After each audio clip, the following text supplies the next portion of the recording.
Hello everyone, welcome back to YouTube channel.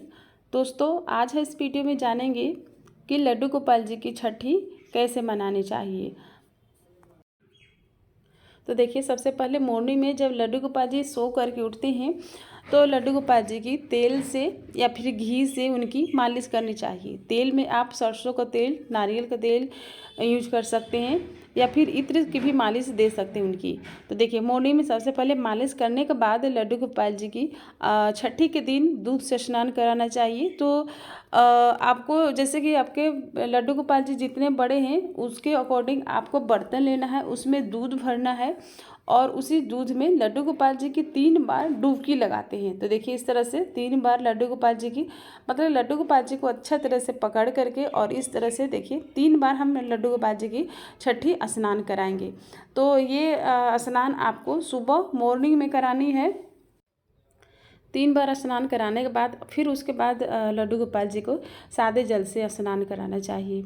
और छठी का स्नान जैसे कि मैंने बताया मॉर्निंग में करेंगे। तो सबसे पहले तेल की मालिश करने के बाद स्नान करके अब उसके बाद इस दिन लड्डू गोपाल जी के लिए नए पोशाक लाने चाहिए और नए पोशाक उनको धारण कराने चाहिए।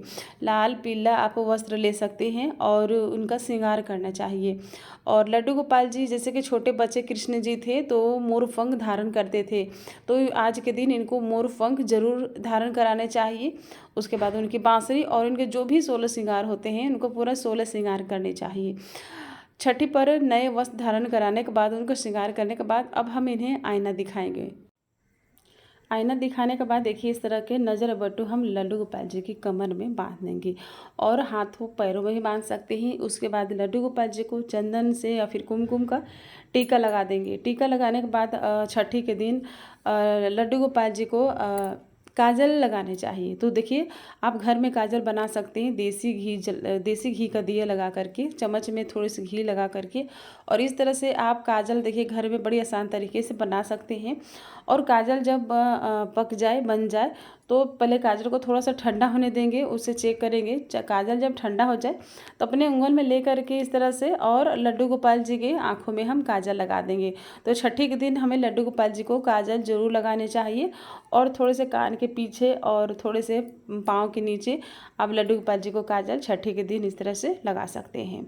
काजल लगाने के बाद लड्डू गोपाल जी की पूजा ये हो गई। तो ये पूजा आपको शाम के टाइम पर करनी है। जब शाम हो जाए उस टाइम पर लड्डू गोपाल जी की पूजा करेंगे। और लड्डू गोपाल जी के लिए इस दिन कढ़ी और चावल का भोग भी लगाने चाहिए। तो देखिए, इस दिन हम कढ़ी चावल का भोग लगाएंगे लड्डू गोपाल जी को। तो देखिए, चावल है और साथ में अचार और साबूदाने की खीर, मटर पनीर और कढ़ी। तो इस तरह से कढ़ी चावल जो इम्पोर्टेंट है, कढ़ी चावल के साथ साथ आप पक्का खाना का भी भोग लगा सकते हैं।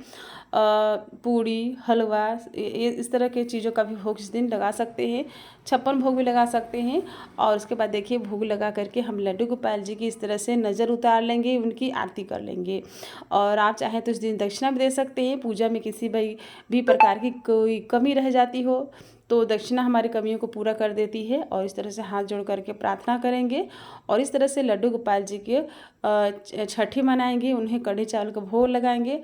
और अपने अपने क्षेत्र के हिसाब से छठी के दिन एक दिया जला करके सरसों का तेल का और लड्डू गोपाल जी को दिखा करके और उसे एक साइड कोने में रख देनी चाहिए।